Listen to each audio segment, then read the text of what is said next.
very good evening to you. The news for this Wednesday, 25th of October. The Revenue Commission continues to educate taxpayers on their responsibilities. Today's session was with a group of new business owners or entrepreneurs, and the Commission informed them on several aspects of tax payments. This included the progressive income tax from employees' salaries, value-added tax, and the possibility to temporarily suspend their payments if needs be.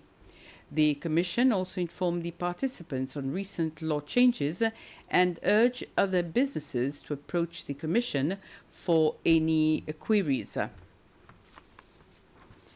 The Minister for Transport, Anthony Derjak, has given an update on the state of the West and South Coast Resurfacing Road project. The resurfacing of the road is from the junction of Montagne-Posé to the new hotel at Anse-la-Mouche that is still under construction, making it a total of 1.5 kilometers. The project was scheduled to start in April this year, but because of some works PUC had undertaken, this made the delay in the project. For several years, 2 years, I've been waiting to start the Osbalo Road project. Of course, we've been all over the islands, including La Digue and Praslin. But for today, we're starting with a thin coat of asphalt for about 1.5 kilometers from the junction going up to Montagne-Posé to the new hotel at Anse-la-Mouche. This works together in conjunction with the West and South Coast Road project. We're doing it first because the road is in a very, very bad state, and I had promised we would start it in April. But unfortunately, because PUC had to lay their lines and their pipes, and they had to test the system, it's only now that we can start. The Minister of Fisheries and the Blue Economy, designated Minister Jean-François Ferrari, represented Seychelles in Beijing, China, at the High-Level Belt and Road Initiative conference. He was accompanied by the Director General for Fisheries, Sherifa Morel. Minister Ferrari delivered a statement at the thematic forum on maritime cooperation. On the sidelines of the BRI, Minister Ferrari had discussions with the Chinese Minister for Agriculture and Rural Affairs. In addition, the delegation met with representatives from the China Overseas Fisheries Association. Discussions centered on potential collaborations aimed at promoting responsible fishing practices and sustainable resource management. The Seychelles delegation also visited the National Maritime Museum of China. The purpose of the visit was to explore the possibility of establishing a maritime museum in Seychelles. The new country representative of the United Nations Population Fund, UNFPA, to Madagascar and country director for the Comoros, Mauritius and Seychelles, Josiane Yaguibu, has presented her credentials to the Minister for Foreign Affairs and Tourism, Sylvestre Radogon. During the meeting, which followed at Maison Kéo de Quincy, Minister Radogon commended the UNFPA for the support offered to the country, in particular to the youths who have benefited from tailored training, life skills education, and counseling and monitoring on health-related issues, especially in reproductive health. Ms. Yaguibu expressed that she is looking forward to working with the relevant stakeholders, in particular to develop programs for less empowered men and boys and allow them to participate and contribute to the economy. Both parties agreed that the tourism industry is one sector where this initiative would work.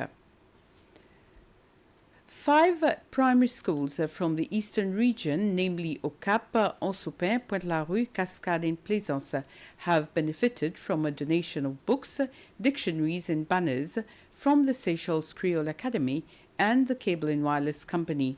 The books include the Creole translation of the Seychelles Constitution, while the dictionaries include the recently launched monolingual Creole dictionary and the homonym Words with Different Meanings.